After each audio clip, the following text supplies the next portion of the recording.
Welcome back to the Manc Entrepreneur YouTube channel, and it's drive time again. Yeah, it's one of those days. Oh, very bad connection. Yeah, it's been one of those days where I escaped out the office, and yeah, I didn't realise the time, not done a video, so you are stuck with me in the car again. Oh, sod off with your bloody being a biscuit tin.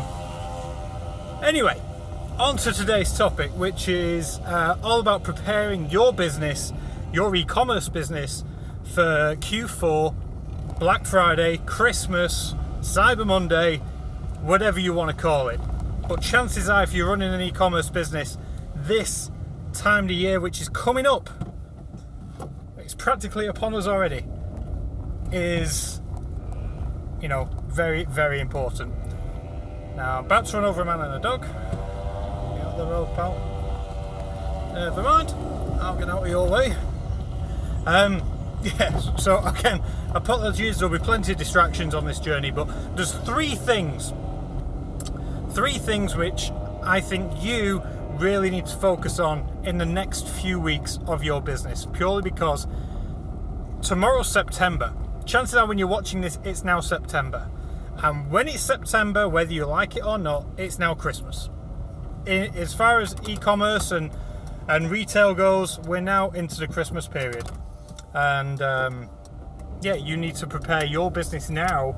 You should have really already started preparing it, but like I said, there's three things that we're going to talk about. So number one, the first and probably most important thing is processes.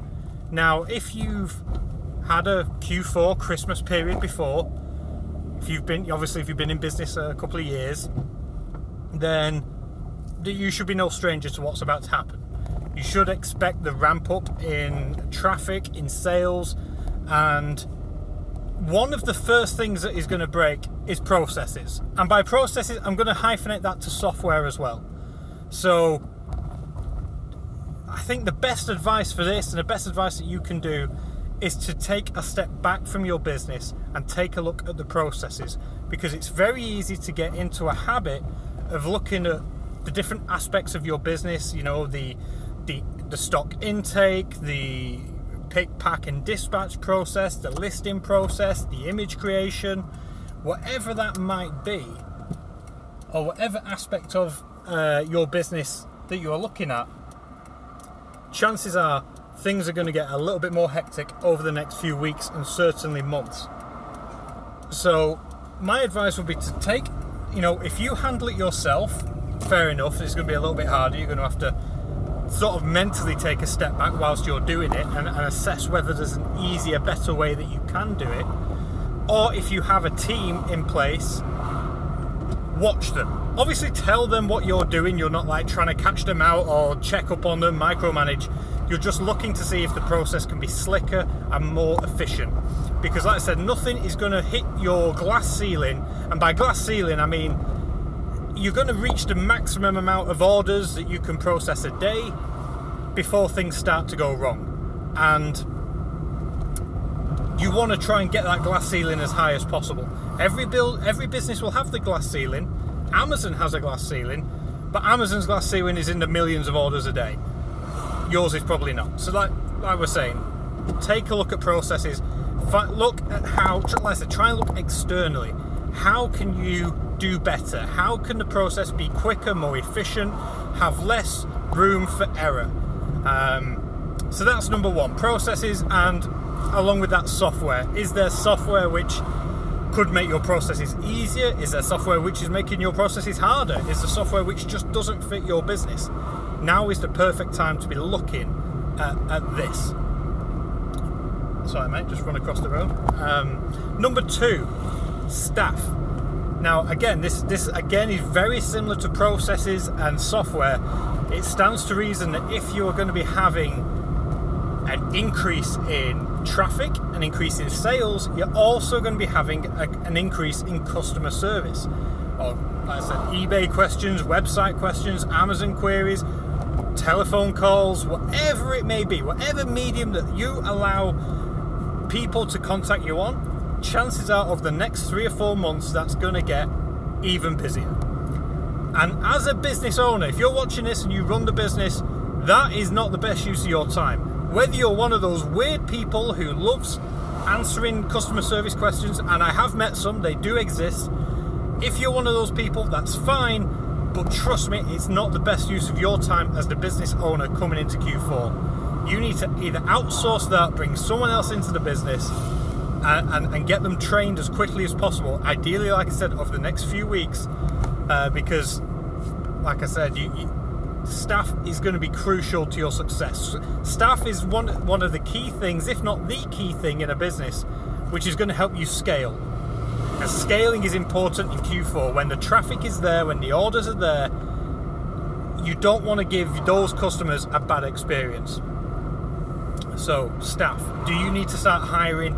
You know, all the big guys do it. Amazon do it, Argos do it, the supermarkets all do it. They hire specifically for Q4 because they know that without hiring, they would crumble, or certainly they would let people down. They wouldn't maximize the opportunity, should we say. So number 2 is staff. And number 3, maybe an obvious one, stock products. You know, right now, you should have a good idea about a couple of things. One, what is your best-selling product or best-selling products, if you've got more than one which are up there. And number 2, what are your best-selling products likely to be?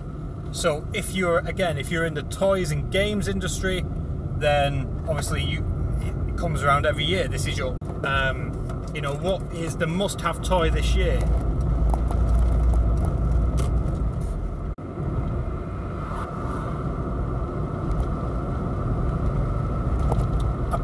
Apologies for that, I think we're back. The YouTube app decided to tell me it had stopped working, which was handy. But yeah, so I'll start again from point 3, stock or products. You should really right now have a good idea of what your best-selling products are, or what your best-selling product is if it's just the one, or you should have a very good idea about what your best-selling products are likely to be. So if you're selling in the toys and games category, you should have a good idea about what the must-have toy is this Christmas. If you're in fancy dress and costumes, obviously you've got October as your key market, you know, market opportunity. You should have a good idea about what the must-have costumes are going to be for this Halloween. So you have that information. You should have that information to hand. You should know exactly what people are going to be looking for.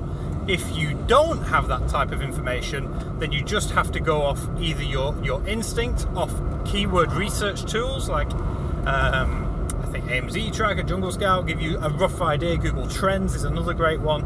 It'll give you an idea what people tend to look for at this time of year.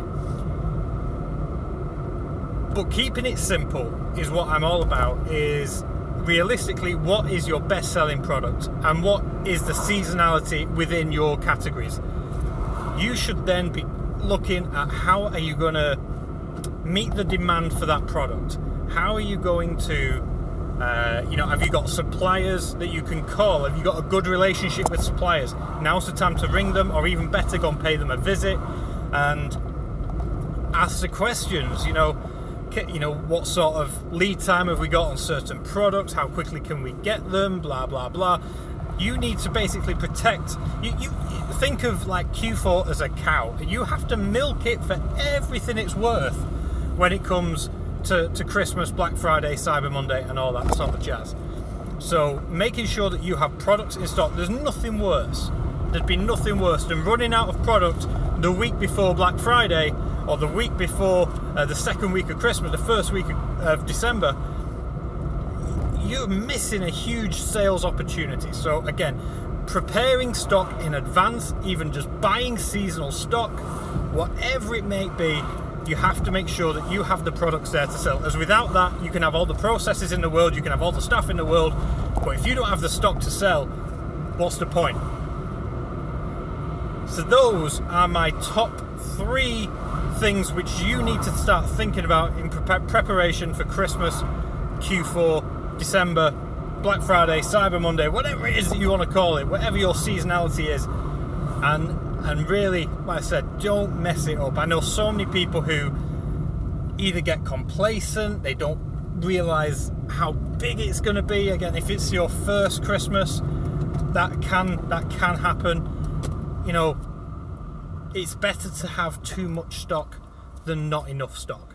In fact, I'll throw in a bonus fourth point. January sales. Don't forget Boxing Day in January. Huge sales opportunities then.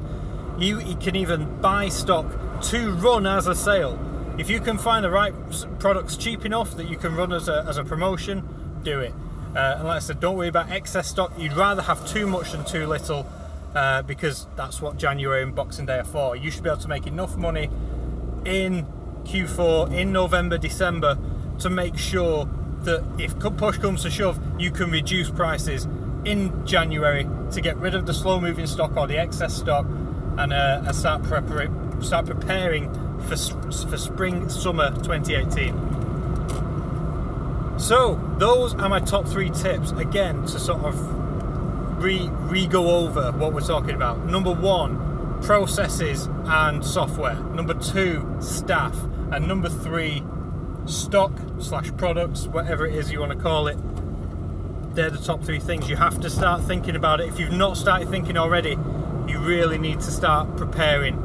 I can't give you any more warning. I can't do anything else for you right now than to tell you those are the 3 things that I've seen over the past 8 years of being involved in e-commerce that tend to trip sellers up in their busiest time. So I hope you found this quick video useful.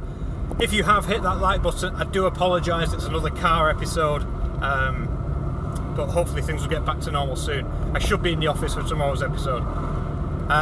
If you have any questions about preparations for your business for Q4, Christmas, Black Friday, whatever it is, let me know in the comment section down below. I'd be more than happy to get back to you on anything that you have, any questions that you have.